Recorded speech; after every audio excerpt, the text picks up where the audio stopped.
Quand on parle de positionnement de la DSI, en fait, ce qui est important dans un premier temps, c'est de bien avoir en tête que le système d'information, l'informatique, ce n'est pas une fin en soi. On ne fait pas un projet informatique pour répondre à une problématique informatique.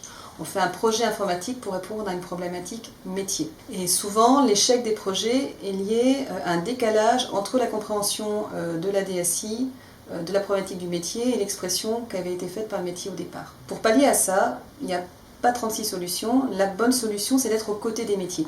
Mais être aux côtés des métiers, c'est pas juste être à l'écoute du métier, c'est pas juste être en recueil de ses besoins, en recueil de son expression de problématiques. C'est être vraiment dans l'appropriation de la problématique métier, c'est vraiment connaître le métier et acquérir une compétence qui ne sera jamais l'expertise du métier, mais qui sera au minimum un vernis suffisant pour être dans la réponse au quotidien, mais également dans le questionnement. Parce que le deuxième point important, c'est que la DSI, c'est une forme de terrain neutre dans lequel finalement il n'y a pas d'enjeu de problématique de territoire d'un métier par rapport à un autre, d'un process par rapport à un autre.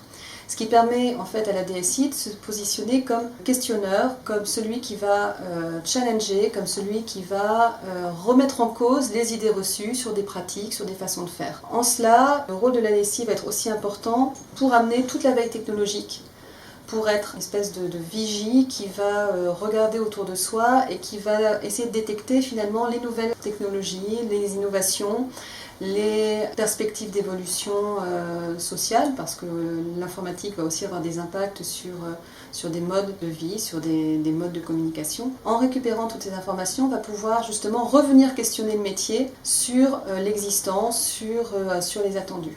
En fait, derrière cette notion de positionnement que je décris un peu de façon très technique, qui est dans l'appropriation, qui est dans la connaissance, on est sur des éléments de savoir-faire et de connaissance. Il y a un élément qui va être fondamental, c'est la relation de confiance en fait, que l'informatique va devoir tisser avec les équipes métiers. Le corollaire de ça, c'est que pour créer cette relation de confiance, il faut que l'informatique fasse preuve de transparence. Et c'est parfois un défaut qu'on peut avoir dans les directions de systèmes d'information, c'est que quand on a des choses qui ne fonctionnent pas très bien, quand on a des dysfonctionnements, quand on a des bugs, quand on a des failles de sécurité, parfois on a la tentation de le cacher ou de le minimiser. Et je pense que c'est une erreur parce que ça crée du doute. Parce que les équipes métiers ont l'impression qu'on ne leur dit pas tout. Et si les équipes métiers ont l'impression que l'informatique ne leur raconte pas tout, que l'informatique se cache derrière du jargon, la relation de confiance, elle ne peut pas naître. Elle ne peut pas servir de socle justement à ce travail collaboratif qui est indispensable pour que le jeu de questions-réponses entre le métier et l'IT aboutisse à un développement fructueux des projets.